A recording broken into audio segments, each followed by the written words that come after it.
Welcome back. Here we are at the Seattle Film Summit 2022, and we are joined by Michael Seabolt, and he's one of the co-writers of Delores. Yep. And you had a table read today. Tell us it how it great. went. It went awesome. It was so nice to actually hear it out loud, because when you write stuff, it's in your mind how you see it. So it's always amazing to see such a talented group of people, and they're all casted, I believe, from Seattle area, and it was just they nailed it. And I was so happy with the way it sounded and how everything went. Well, how did Delores come about? Can you tell us a little bit about the history? Delores is it's my writing partner and I. My brother committed suicide in 2017. So mental health, like awareness, is we don't talk about it in the country, especially men. I have a lot of friends that were in law enforcement and military, and the suicide rate in both of those is just through the roof because you're taught like you're a man, you can't talk about your emotions, it's weakness and all that stuff. So we were trying to find a way to raise awareness about mental health, but we did it in a horror genre. So it's kind of like a drama horror type thing, and we were just trying to get the word out there and get people talking about it, because it's interesting. My brother, when like in high school, tried to kill himself, and they just locked him up pretty much in a facility. He couldn't do anything. So really, all they taught him was don't talk about your emotions, which it's such a like pandemic in this country that we just sweep under the rug and we don't really, as people, talk about it. Yeah, and I found with a lot of times with suicide, it's trying to prevent the act of the suicide rather than trying to treat the underlying Heal the causes. wounds. Yeah, Yeah. exactly. Yeah. So out of something tragic comes something hopefully very helpful. And now, as a screenwriter, I can't imagine something more satisfying than hearing a live read Oh yeah. of your material, sitting there hammering away. Is this any good? Maybe it's good. This part's good. Maybe not. And then you see it in flesh and bone up there. What's that like? It was like I said previously, it was breathtaking just because I've had it read at other festivals, and it's very narrative heavy. So there's one real main character, and then there's the therapist that he talks to, but the therapist is actually in his mind. It's his like in the feature script, the short is at the end of the movie where he eventually has his breakdown and kills himself, and then that's what picks up. And it's just interesting to hear them read it, because the guy, I forget his name, I feel so bad about that, but he did such a great job, because the character's not scared. It's not like he's being haunted by this demon or harassed. He's just, guilt, and he's just guilt-ridden. And he played it off so somber and so well. It was really cool to Are hear. these cold reads, or have they had a chance to read the script before they sit together in the room? We did a Zoom call, I want to say like 5 or 6 days ago, where we all just sat there and they're like, if you have any notes or anything like that, you can let us know. But I mean, on the Zoom call, it was great too. I was just blown away, and it was just the talent pool here. Oh yeah, Amazing. No shortage. So is this the first time you've had something that you've read? Well, I guess a better question is this the first thing you've written? Because you're not a professional screenwriter. You're involved in the industry elsewhere. Yeah, I work Yeah. as an assistant director. Right, in Los Angeles. Yes, Yeah, yes, in okay. Los Angeles. But no, I mean, I have a couple feature scripts out right now, and I have a short film that did the festival, route for a while, but it happened during the pandemic. Like, my friend and I, we made this short film. We were so stoked about it. It was my directorial debut. I submitted to a ton of festivals, and then literally 2 weeks later, COVID happened.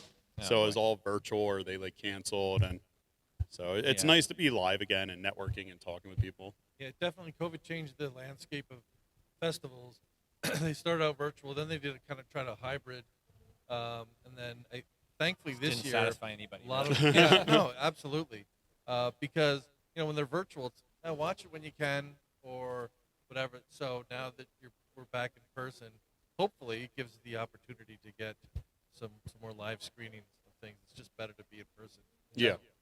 Yeah, and creative people are so social. Yeah. Get Yeah. together and actually press flesh and meet people and shake hands. So tell us about your other work down in L.A. How long you been doing that? Like 10 plus years. I had a quarter life crisis where I took a break for a little bit and, decided I wanted to try to do the family house, and all that. And it's, stuff just brought me back to LA. So I jumped back in like 7 years ago, and I do a lot of movie promos, commercials, feature films. It's, the hustle of freelancing. You always try to do something to stay alive, but it's fun. I mean, I love it. ADing is definitely, totally different than directing and writing. You're more logistical as opposed to creative, which is all right. different part of your brain. Yes, exactly, Yeah, right. exactly. And it's hard to transition back and forth because like when I'm directing, I still have like the AD aspect of like, oh, I would really love to do the shot, but I also don't know if I have enough time, you know. And you have that mental dialogue in your head of, so it's. So how's your script writing informed the other work that you do, or maybe vice versa? Would you say?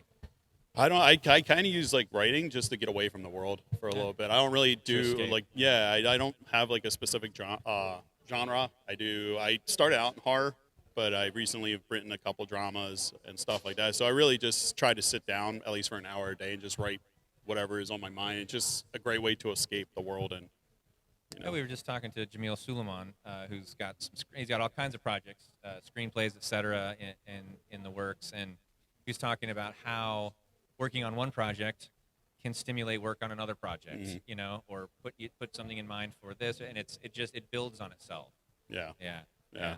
Oh, that's great. What do you think of Seattle? I love it. I want to shoot up here. I've been talking to so many people, and it's just so nice to have a community that actually rallies around, as opposed to LA. You know, if you're shooting, the guy pulls out his like leaf blower and leaf blows his lawn when there's no leaves or anything, and he just wants money. So it's a very supportive and cool community. How did you get involved in the summit or hear about it? Actually, it was Film Freeway.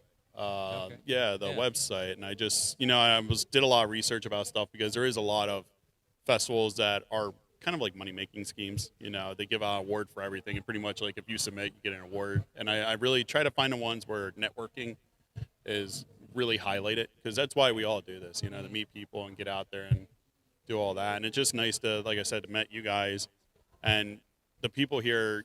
It's not what can you do for me. It's just they're really happy just to talk to you and hear your story or what you're doing. And it's a total opposite in LA. It's like unless you can do something for them, they don't really care or process what you're saying to them. Competitive.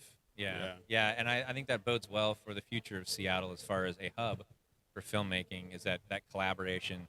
Maybe it's just something about the West. Well, maybe not the West Coast. You're on the West Coast too, down south. But it's that's definitely the vibe that we've always gotten here at the summit. It's a group of people that are interested in what we can do together. Yeah. Well, that's excellent. Well, I'm glad you're enjoying Seattle. Sorry we got a little smoke in the air today, but you always say you're breathing free. Yeah, right? yeah, exactly. This is still cleaner in LA, so. Right on. So you're here through the whole weekend? Yes. Yeah.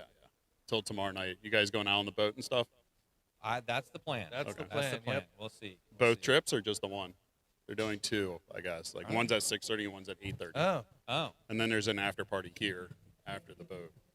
Well, I think we have some information gathering. Thank you. Yeah, See, that's what it's all about. Collaboration and information. That's why I'm sharing. loading up on carbs early, right. so you get it in. That's a good plan. Let's go do that, right? Yeah, exactly. All right. Well, again, Michael Seabolt. Now, do you have anything online where you feature specifically your creative stuff? I have a website, your just website for your business? michaelseabolt.com. Okay, Michael Seabolt. So Michael and SEABOLT.com. Yes, okay. sir. Yeah. Great. Well, we'll link that in the show notes. Definitely. And thanks for spending some time with us. Yeah, of course. Thanks Great for to having meet me. you. Okay. Yeah, Enjoy awesome. the rest of the day. Yeah, you too.